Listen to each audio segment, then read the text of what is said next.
அனைவருக்கும் வணக்கம். கருவுற்றிருக்கும் தாய்மார்கள் 5 மாதம் முதல் 9 மாதம் வரை நல்ல வைட்டமின் சத்துள்ள பழங்கள், காய்கறிகள், மீன், முட்டை, இறைச்சி அந்த மாதிரி சாப்பிடணும்.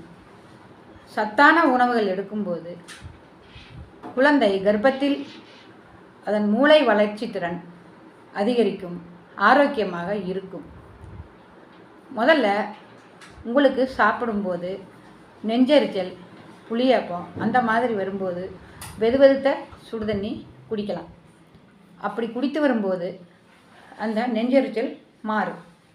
ரெண்டாவது, நம் சாப்பிடும் உணவுகளில் ஒமேகா 3 வைட்டமின் நிறைஞ்ச பழங்கள், காய்கறிகள், சத்துள்ள கீரைகள் அந்த மாதிரி உணவுகள் எடுத்துக்கணும்.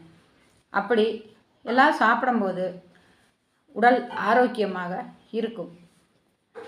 ரெண்டாவது, நம் நடைப்பயிற்சி அப்படின்னா தொலைதூரம் போகாமல் முற்றத்திலேயே நடக்கிறது, மாடிப்படி ஸ்டெப்பு ஏறுறது. அதாவது நான் சொல்கிறது 7 மாதம் கழிந்த பிறகு மாடிப்படி ஏறி இறங்கிறது. நம் மனது மகிழ்ச்சியாக வைப்பதற்கு இசையுடன் கலந்த பாடல்களை கேட்பது, தெய்வீக பாடல்களை கேட்பது, இதெல்லாம் நம் மனதுக்கு பாசிட்டிவான எண்ணங்களை வரவழைக்கும். அப்படியெல்லாம் செய்யும்போது நம் கர்ப்பத்தில் உள்ள குழந்தை கேட்கும் திறன் இருக்கும்.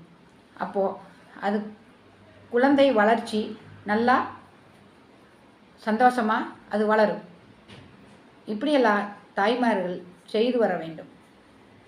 தேவையில்லாமல் கோபப்படுவது, தேவையில்லாமல் டென்ஷன் ஆகுவது இதெல்லாம் தவிர்க்கணும். நம் காலையிலும் மாலையிலும் 2 முறை குளித்து வர வேண்டும். அப்படி குளிக்கும்போது ராத்திரி உறங்க போகும் முன் குளிப்பது கொஞ்சம் ஆமணக்கு எண்ணெய், அதாவது விளக்கெண்ணெய்ன்னு சொல்லுவாங்க, அதை எடுத்து வயிற்றில் தடவி சிறிய மசாஜ் கொடுக்கணும். அப்படியெல்லாம் கொடுத்து வர வேண்டும். ஒரு 15 நிமிடம் கழித்து குளிக்கும்போது அதாவது நல்லா சுகப்பிரசவம் ஆகிறதுக்கு வாய்ப்பு இருக்குது.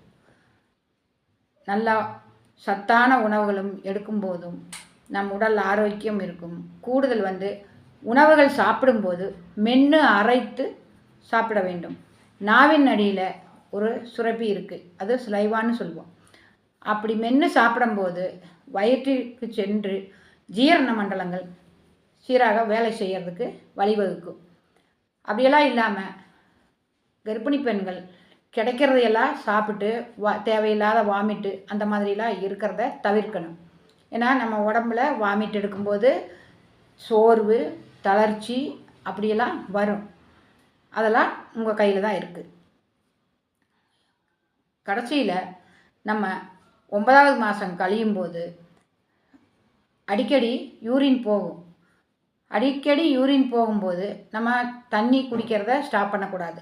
அடிக்கடி யூரின் போனால் பரவாயில்ல, நம்ம அடிக்கடி தண்ணி நிறைய குடிக்கணும். தண்ணி நிறைய இளநீர் குடிக்கலாம், மோர் குடிக்கலாம். அப்படியெல்லாம் குடிக்கும்போது நல்லா வயிறும் கூலாக இருக்கும்.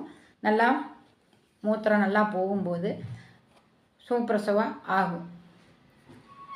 அப்படி நம் சில முயற்சியினாலேயே இப்போள்ள பெண்கள் அப்படின்னா சிசேரியன் பண்ணிடலாம் அப்படின்னு நினைக்கிறாங்க. அப்படியெல்லாம் இல்லாமல் நார்மலு சுகப்பிரசவம் ஆகிறதுக்கு என்னென்னலாம் செய்யலாம்னு அடுத்த வீடியோவில் நான் சொல்கிறேன். சரிங்களா?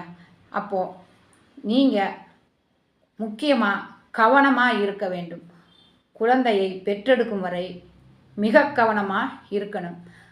தேவையில்லாத நோய் தொற்று ஏற்பட வாய்ப்பு இருக்குது. அதையெல்லாம் தவிர்க்க வேண்டும். நம் வெளியில் போகும்போதோ அல்ல வீட்டில் உறவினர்கள் பார்க்க வரும்போதோ தூரத்தில் நின்று பேச வேண்டும். இல்லை அப்படின்னா அந்த சுவாசிக்கிற காற்றில் பாக்டீரியாக்கள் நமக்கு தாக்கி அது நோய் வர காரணமாக இருக்கும். சளி, இருமல், தும்மல் அந்த மாதிரி உள்ளவங்க பார்க்க வந்தாங்கன்னா நம்ம கொஞ்சம் தூரத்தில் நின்று அவங்களோட பேசலாம்.